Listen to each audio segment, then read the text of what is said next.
2021 Security Summit. We're meeting from today through Thursday of this week. Today we've had a lot of security professionals. We do as well tomorrow and Thursday. Um, After this, we will have a Lumen workshop, a 1 hour workshop. And if you've registered for that, there's a link correction on there. It shouldn't be a problem, but if there is, just let us know. We'll get you in there. We are having an in-person event Thursday.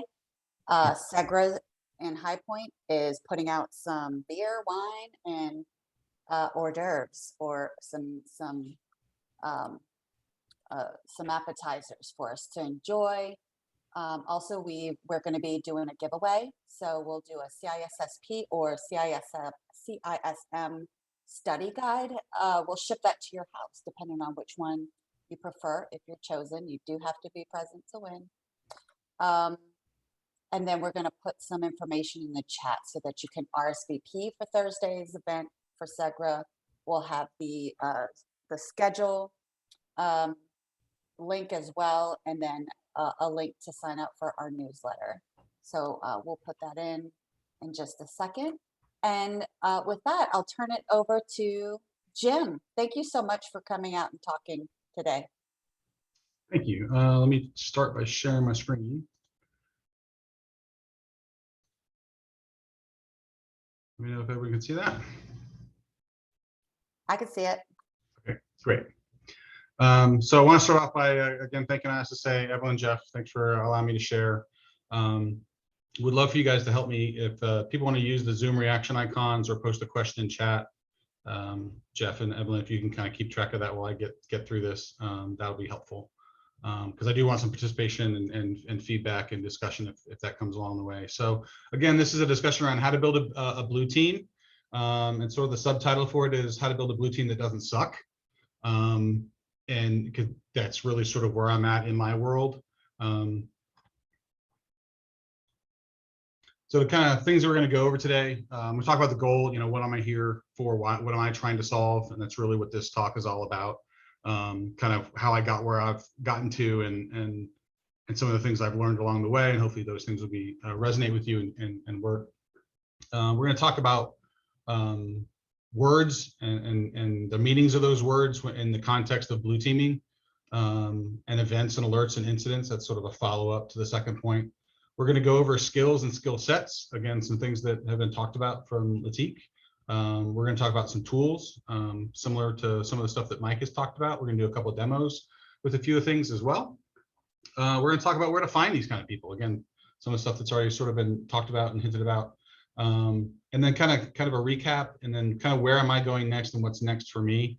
This is going to ebb back and forth between how I used to do things with a smaller team and how I'm doing things now. So if you have a team, don't have a team, whatever you have going on, hopefully, as we go along through here, there's going to be some piece you're going to be able to grab hold of and really work with. So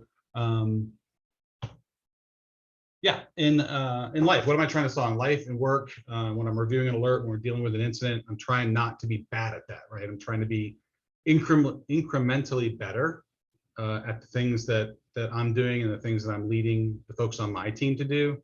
And so, to kind of give you a little bit more of the background for me, I start off as a one-man security shop, and we've grown now into a 9-person shop, right? Formerly with the Department of Defense and doing work at places like the Space and Missile Defense Command and the Missile Defense Agency, and learning from there, which were very large organizations with lots of stuff and lots of things going on, and coming over to a much smaller shop. So, some of the critical things that we work on in my world are vulnerability management, right? And early on, there were fights along the way with even being allowed to scan Unix systems or be able to doing configuration management, moving those into advanced things like continuous patching processes that we're able to do now for some of our most critical apps, right? Starting off with SAS and DAS scanning and moving that into IaaS scanning, things like that. On the customer side, we're a very heavily regulated organization.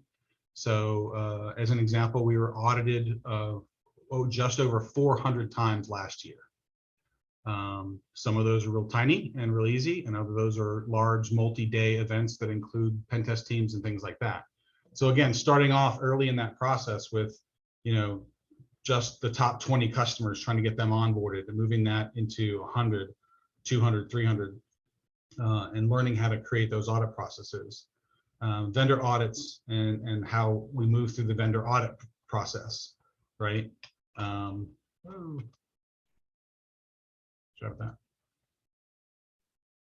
BCP coordination, and then jumping finally into the blue team stuff, right? Basic C, starting off with Q1 Labs, Q Radar system, very raw, just can we even get all the logs in the system? Advancing that system along the way, adding red teaming, adding purple teaming, teaming being in quotes, adding SOAR and security orchestration and automation, adding cloud SOAR, doing threat hunting, which again, started off very early in the process of what is just our footprint? What is in our system? What assets do we have? What are those assets running? Moving those on to basic open source intelligence gathering, again, some of the stuff that Mike covered. Building out canaries and honeypots, adding threat hunting, adding advanced open source intelligence gathering, to get to the place where we're at a much more mature and senior level. And what I've unfortunately done in the past is talked very much about where we're at now. And I think I've made it sound like it was easy, and it's not easy, and it wasn't easy to get here, right? There's often times you're fighting quite a bit just to win the abilities to do things in your own environment that, even though they're good for you and even though they're good for your company, they have to be fought for and gained, right? That where we may consider and think that they should be easy wins, they're quite often not. And so in that sense, again, trying not to do this poorly, trying to do this with excellence and do it well, is really been a long-term goal and a long-term struggle that we've been trying to make sure we're getting things done right. So what are we talking about?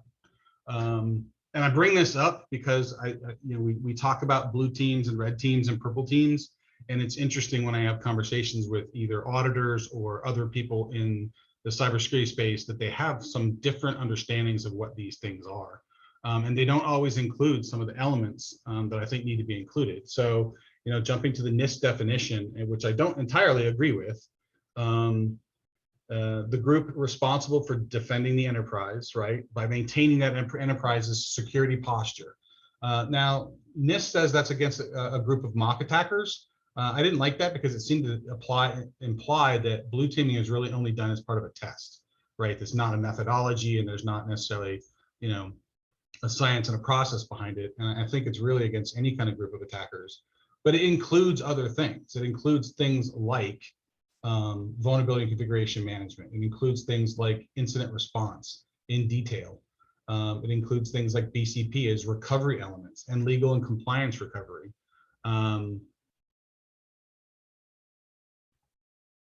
So there's lots of pieces and parts of that. And what's interesting is this is actually not even found in NIST 800.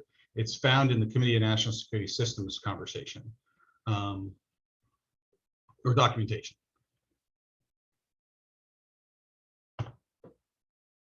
So next thing, pen testing, right? So pen testing is the methodology, and you notice that right away that I highlighted that it's about defeating the security features of a system. So the pen tester isn't a red team, right? And it doesn't do the same exact things that red teams do. If they succeed, if they're able to get in, then they win. As long as they can have something in their report, then they've succeeded, right? That's very different than what red teaming does. If you look again at what the blue team requirement was, it was around security posture. Red teaming is around the security posture as well.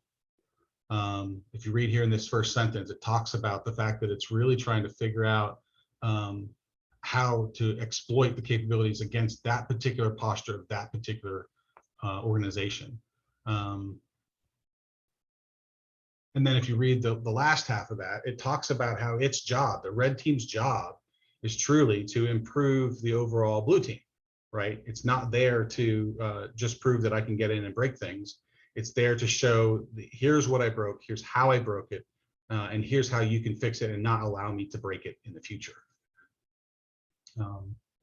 So it's kind of key to understand the difference between these two elements, because I think they're interchanged and used interchangeably quite frequently, and it's not a good thing that people are doing that.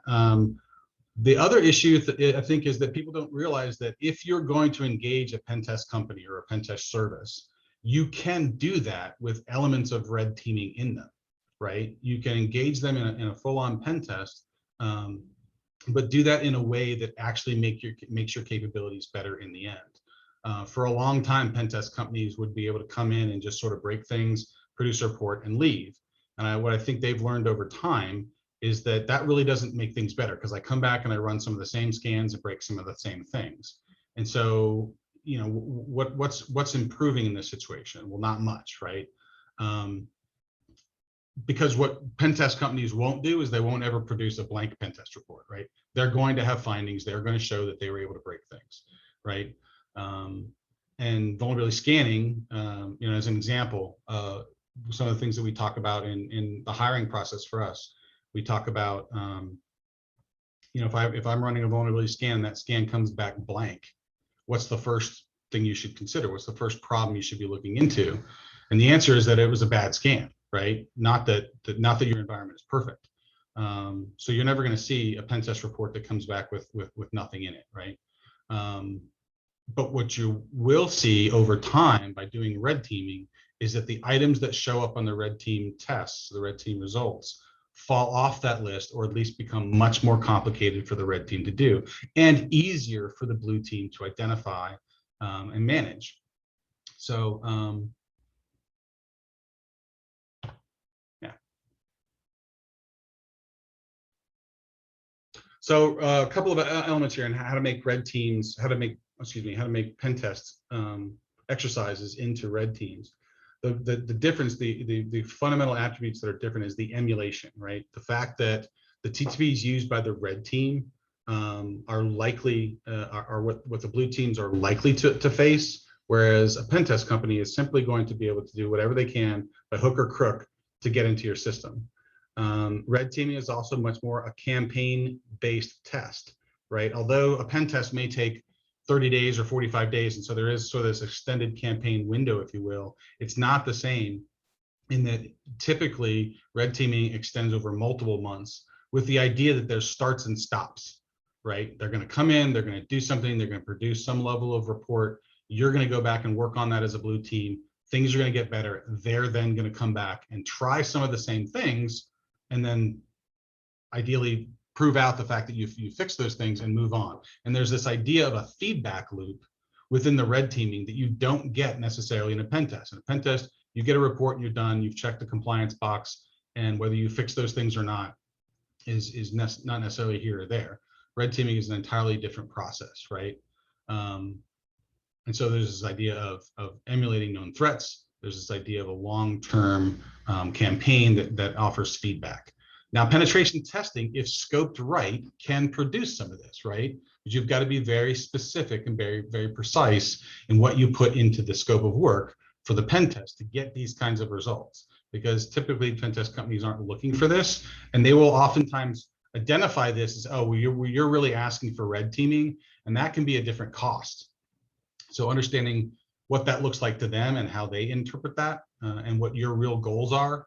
You know, if your goals are for them to come in and do a scan and tell you, things that you often already know, because you have a compliance check to do, that's fine. If what you're really looking for is to improve your blue team and make things harder for bad guys, that's a different engagement, right? And then there's this idea of purple. Purple teaming really isn't a team.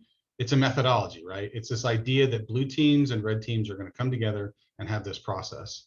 I borrowed this from Daniel Messer, who actually got his work based on April Wright's really good work on some of this area. And they go into the fact that there's orange teams and blue and green teams and yellow teams as well. It's a bit much for what we do. We don't go anywhere near down those lines. And there's this other concept of, the white team. Again, that blue, red, white, purple really gets into the testing aspect of what you're doing, and the white team being the team that sort of judges. That's more along the lines of a CTF, not really what you would engage in a corporate enterprise.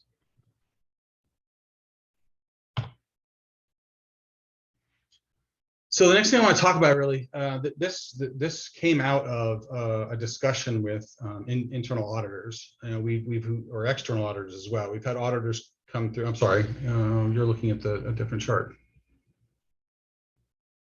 Am I seeing the right thing? You guys seeing the words have meanings chart? I see words have meanings. Wow, something's going on with my.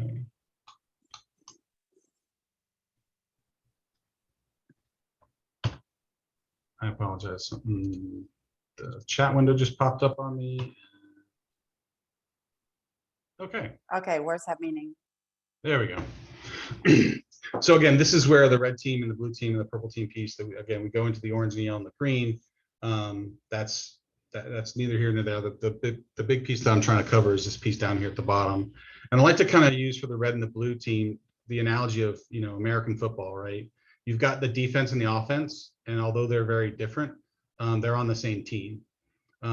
What you can't do is you can't take a defensive lineman and make them a wide receiver, right? What you can do is take a wide receiver and make them a defensive back. So as we talk about the skill sets and the people that are involved here, there's some interchangeability, and there's some value in getting someone who's a previous red teamer or sitting in a different environment, looking at this from the other side. There's value in having those people onboarded to your team. So there's some good information that we're going to talk about here. All right, so events, alerts, and incidents. This is the conversation that came out of discussions with internal auditors.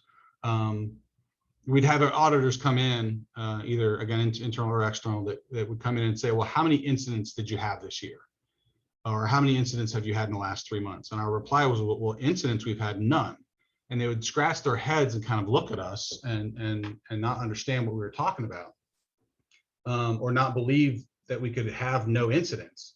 And the problem with that is that we fundamentally had a difference of opinion on what that definition was. So going into what an event is versus a security relevant event versus an adverse security event, right? And note here that an adverse security event may require a response. It may not. If you get a virus, we get virus alerts on carbon black tools. We know what those are, and we're not going to necessarily go after those things to respond to them. So getting into whether it's an incident or not is really key. And then all the way down into whether it's a reportable incident.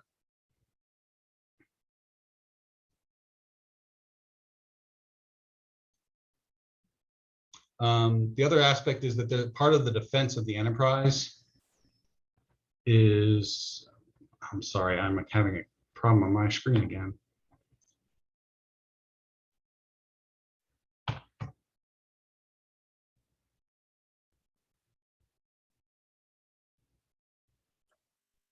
All right. I see events, Okay. alerts. Okay. Part of this is defending the enterprise against unnecessary litigation and the support of that litigation against attackers, right? So part of what we have to produce is the root cause analysis of what's going on, and be able to present that either to law enforcement or to internal auditors and to external entities if it's required, and to help try and prevent unnecessary litigation by proving out what did and didn't happen. And again, being able to support our litigation of the attackers, or at least data that we can present to law enforcement to make these things supportable and helpful for them in the fight and the effort that they make.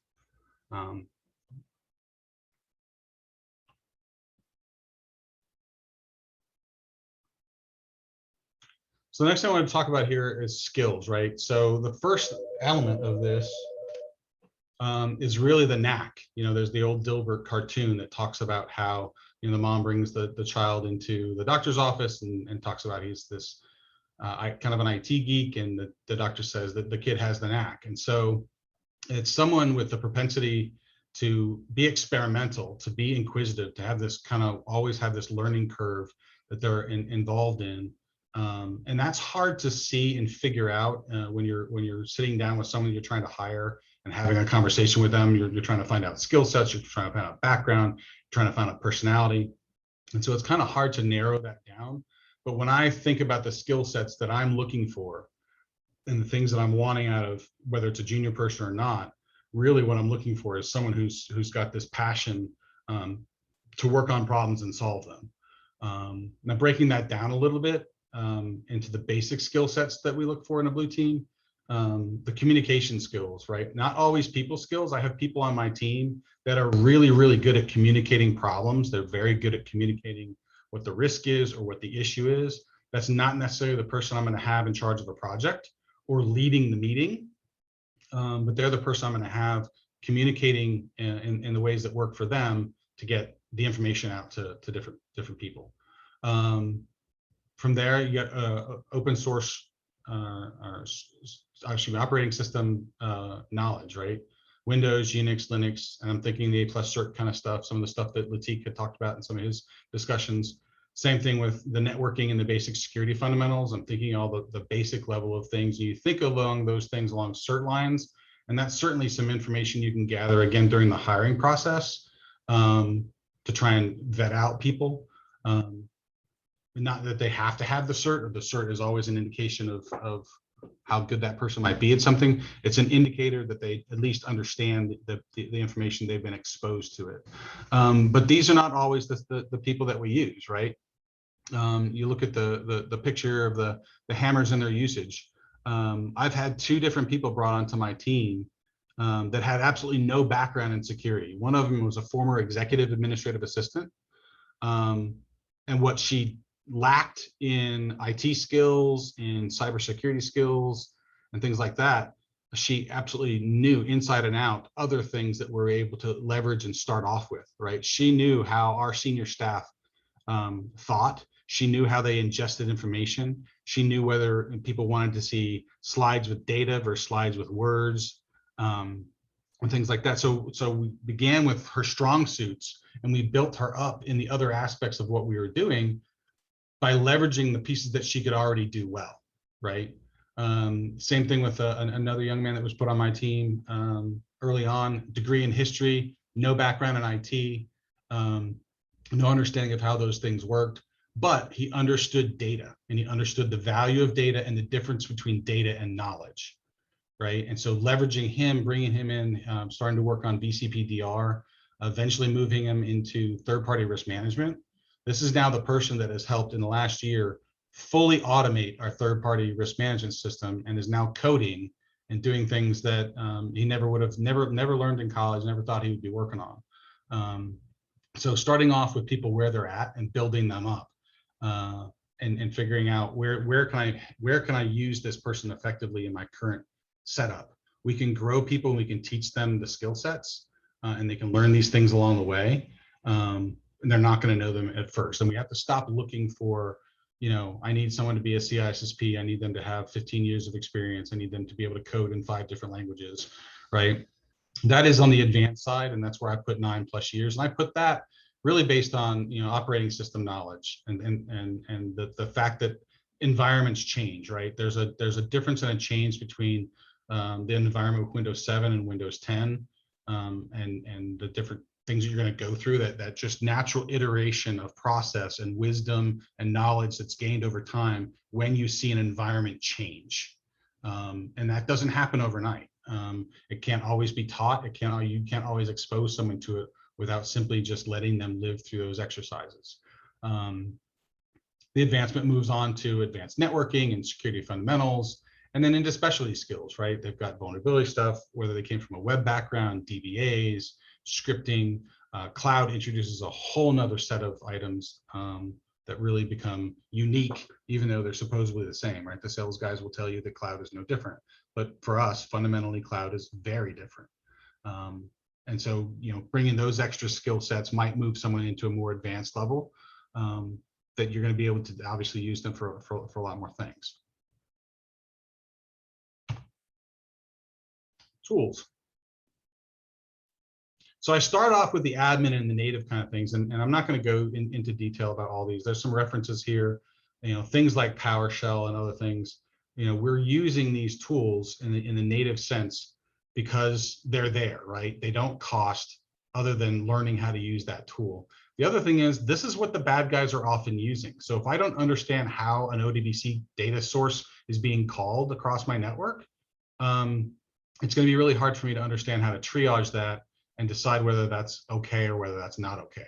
So really understanding, the basic things up front and using these admin and native tools in-house and understanding how people in our environment use these tools is critical to really understanding when logs come through and alerts come through, how I triage those things.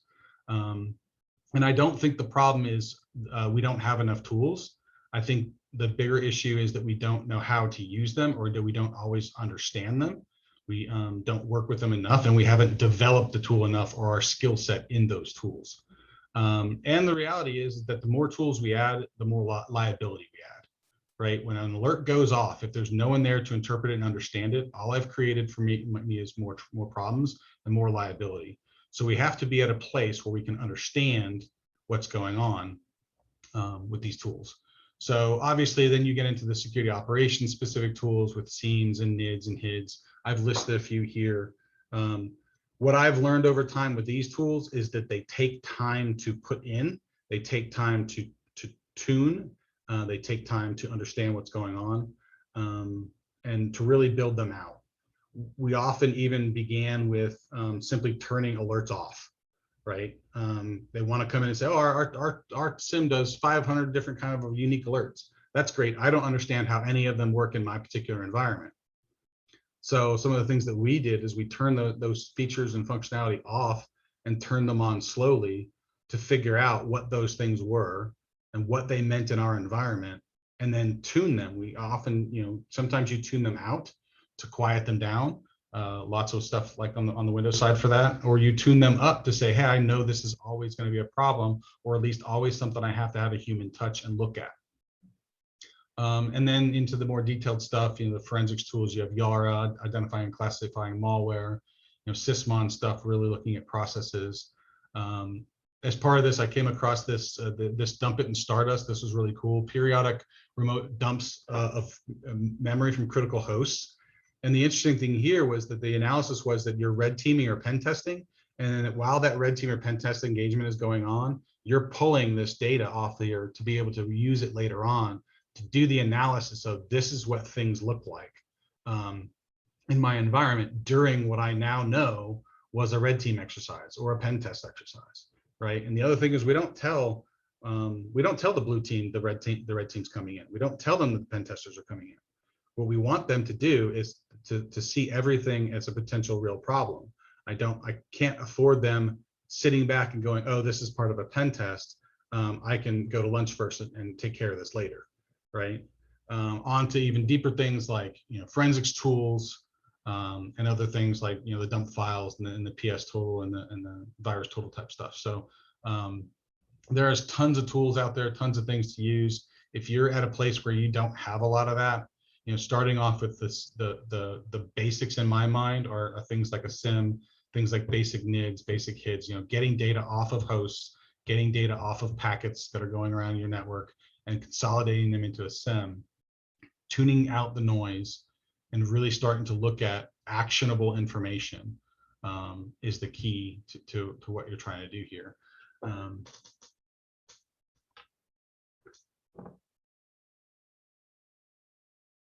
One of the things I want to stop real quick here and do is to give you an example of that is PowerShell, right? PowerShell does some really cool things. So everyone knows, hopefully everyone here knows what a PowerShell profile is, where you can add feature functionality to your PowerShell base. So one of the things that we did, if you're looking at an alert or an alarm, often the first things you're going to see is you're going to see a username, you're going to see a host name, you're going to see an IP address. So building some of this basic stuff into PowerShell, find user, right? So very quickly, what we've done is we said, well, this data is sitting in or can be populated into Active Directory. This is a simple Active Directory query that says, who is this user? who are they, where do they sit, where they sit in the organization, what's contact information for them, right? Some other basic information. It goes through and talks about, pulls their membership of the things they're in. It pulls IP address, it pulls host name, it pulls workstation ID. So really simple tools that are already in your environment, in your system, that you can say, if we take the time to build this out a little bit, this is critical information that we can gain very quickly at an analyst's fingertips to get to the data that they're trying to get to and get to the work they're trying to get to.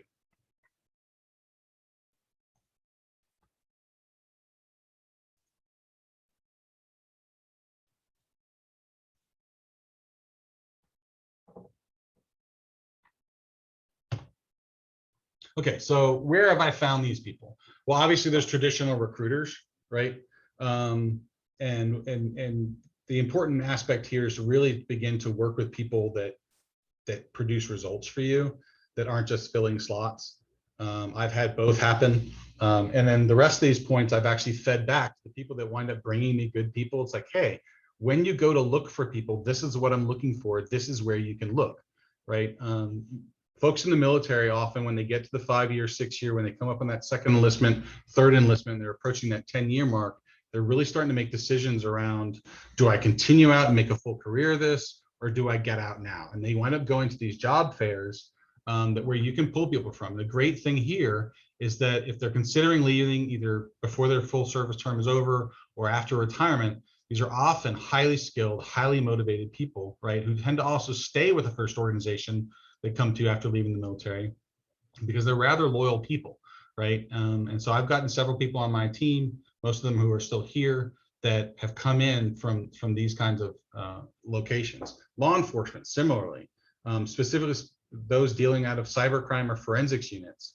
The only thing I would caution here is, if they've got a really, really solid forensics background, you're not likely to keep them for very long, because they're going to get pulled up by some forensic lab because they can charge insane amounts of money for some of the work that they do. Third-party security services, some of the security services that you're already using. A lot of these centrally managed services can be very chaotic. Depending on the leadership that's there, you have some decent turnover. Incident response teams, the same thing. Pen test companies, the same thing. Again, often these folks are seeing the same problems over and over and over. And by moving them or looking at them to hire them, you're moving them out of that place where they're going to see the same thing 4 times in a year, to a location in your company that says, you can come in here and actually help make this thing go away. And they actually see iteratively things getting better rather than things staying the same. Also peer level competitors. Companies that are in the middle of mergers or buyouts will often have people that are moving on for one reason or another. These can be solid team members that you can hire away from these companies. Obviously, you got to be careful of non-compete clauses when it comes to certain kinds of things. But other than that, they can be really, really good. It's hard often to tell here whether that person is being let go or if they know their worth and they're ready to move on. So it's just kind of a piece there that you can kind of look at, and again, feeding this data back to your recruiters to say, these are the places where you can go look for quality people.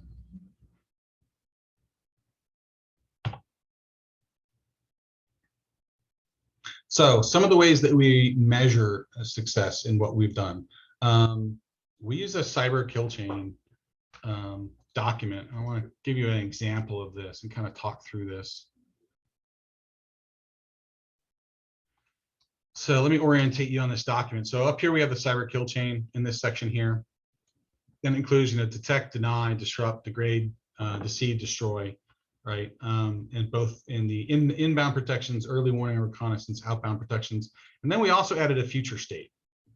And what we did here is we talked about, we aligned all of our tools and the tools that we had into one of these areas. We then added some keys around, should this tool have detected, or did it successfully detect something? Should it have detected it but failed, or was it not a player or not applicable in some way? We then began to look at very specific types of events, the campaign, what the threat vector was, and where it was coming in and affecting us. And what we very quickly began to start seeing is places where tools should have worked, places where tools did or didn't work. And often, if a tool didn't work, it didn't necessarily mean that that tool needed to be replaced, but maybe we were spending less time tuning that tool than we should have, right? It allowed me to start focusing on where analysts could begin to do work that allowed them to actually gain stuff. Also, when we argued for certain tools or certain restrictions and things to be put in place, if they weren't put in place yet, but they would have effectively caused an improvement to that issue, this is where we were able to argue later on, look, if we had changed this in our patch process and we treated critical patches this way, or we had a hardening guideline that allowed us to go to the full-blown CIS benchmark level 2, this is how that would have affected actual incidents that occurred in our system, right? And so you begin to spell out where your tools work, where your tools don't work, where you may need to do improvement on that tool or tuning on that tool, or where a future state item might fit and do better work, right? The other thing on here I want to kind of point out is, SANS has done some really good work on this. They've got a podcast called Blueprint. I believe it's its second or going into its third season. Ton of really good data out of there that you can get from lots of different people who specialize in lots of different areas. So just want to kind of clue you in on that. And I've got the reference in here, and I'll go ahead and make sure you guys get a copy of these slides so that you can be able to have access to the data. One of the other things that I was dealing with was analyst burnout, right? And so, and alert fatigue. So this is obviously the picture here is an oversimplification. The attackers have more than just two things to do, but really the focus on my side as a leader is reducing some of this stuff on the right-hand side. But I am in an enterprise. I do have HR mandated training. I do have a ticketing system that I have to be a part of to get work done. But the idea for me as a leader is to reduce the 1 through 8 on this list and try and allow that to be more items in number 9, right? More items doing actual InfoSec work. So you think of a particular analyst day, an analyst has an 8-hour day when you really only get 70 to 75% of that day due to the breaks and other things that come up, small things that distract them and take them away. And so you start to think about the capacity planning that goes around the data that's coming in, right? And the analysts and what they're sitting in front of and what they're working on. And so you look at alerts per hour, and then how many of those alerts actually get put into a queue to review? How many of those items in the queue we actually need to go and get root cause on? Of the root cause, how many actually need a response? Of the response, what was our response time to remediation, right? What other duties are they assigned to that they're working on? How much of the items within this list, again, we talked about tuning, if I can tune some of this stuff out, that's less for them to work on, right? And the alerts that we deal with, I think most people look at 4 critical alerts, right? You look at critical, high, medium, and low. That's not the way we look at it. The number one alert that I'm most concerned about is the unknown one, something that's come in, I have no idea what it is, either because the tools we have haven't been tuned, or that alert has come in sideways. There's a new product, there's something going on in the alerting system, right? I don't know that it's a critical or a medium or a high. I just don't know. So that's number one. Then we go into the critical, high, medium, low, but we also have informational and trivial, right? And I have to tune out the unknowns and the information in the trivials as best I can to really narrow it down to those 4 things that we need to be able to look at.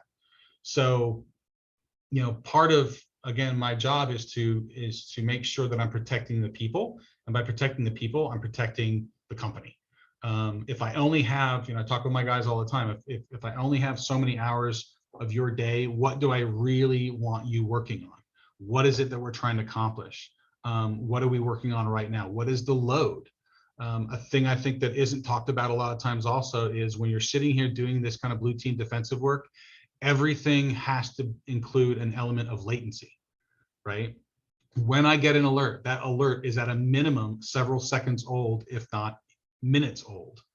And then depending on how I triage and queue that, and when I get all the way down to this remediation step, how long did it take me to get there, right? If I had 10 alerts that came in, and an average of 6 or 7 of them can very easily be figured out and put away and marked as a non-issue, I'm still down to 3 items. If it takes me 45 minutes per item, or 3 hours per item, I've got to worry about the latency that is automatically built in.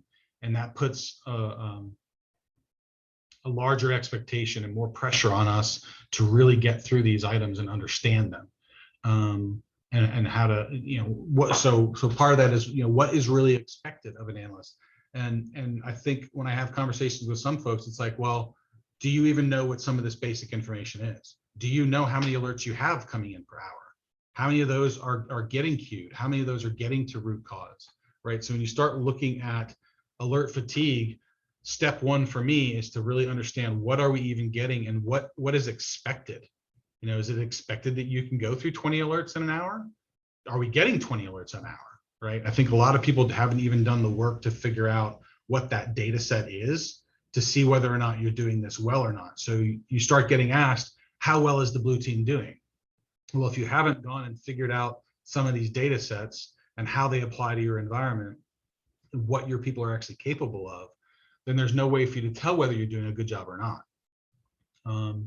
I know for us, for a struggle for a while was even making sure we had all of the right logs coming in. And so, there's a lot of onus to get this right, and that's not easy to do. And it takes a lot of data and a lot of understanding from the leadership side to figure this out, because the analyst that's sitting there doing the work is busy doing the work. They don't have time to sit here and figure this piece out, right? This is the part that we have to figure out for them.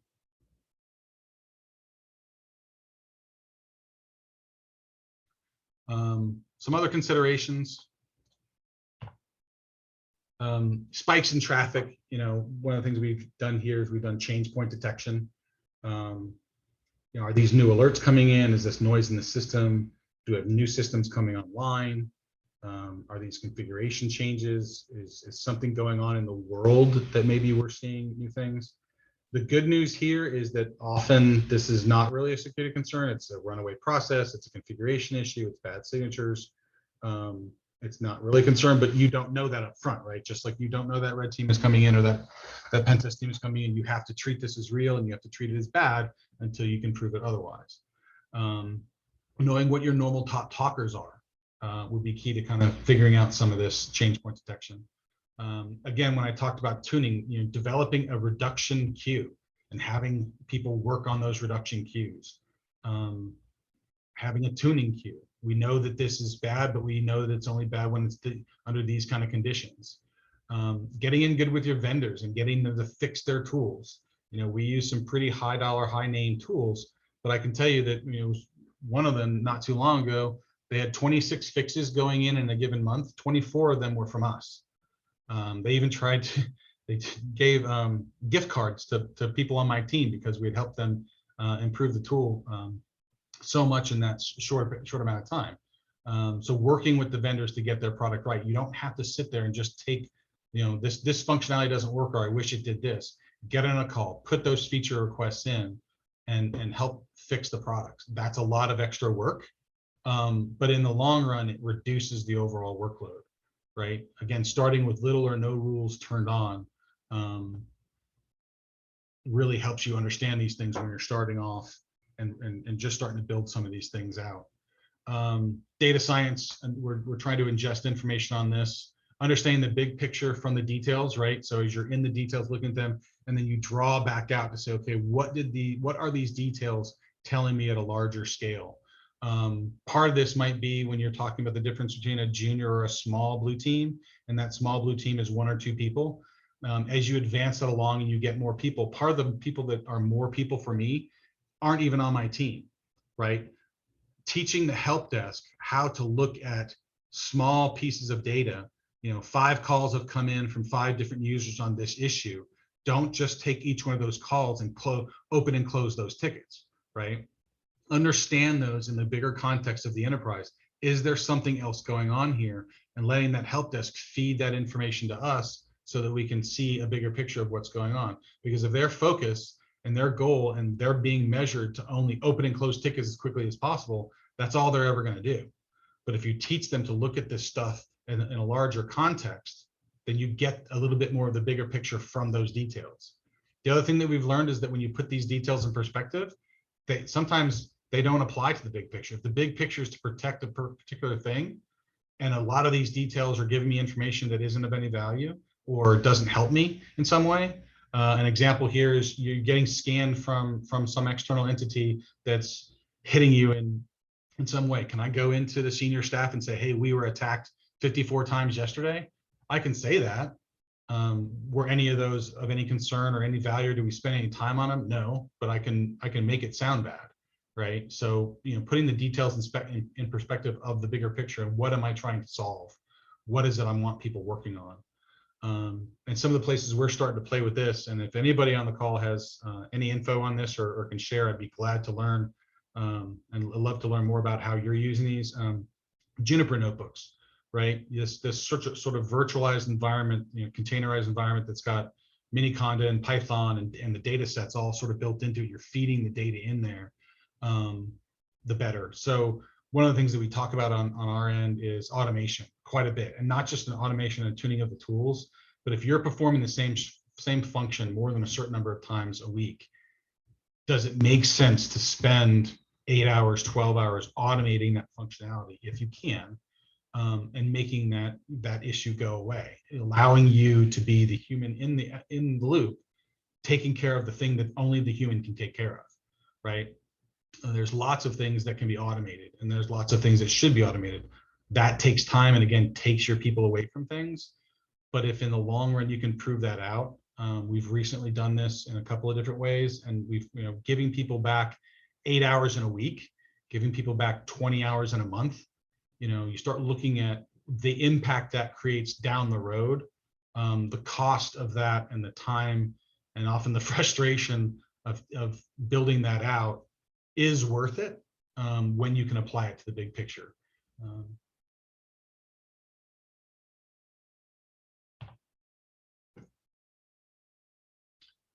So I think that's it.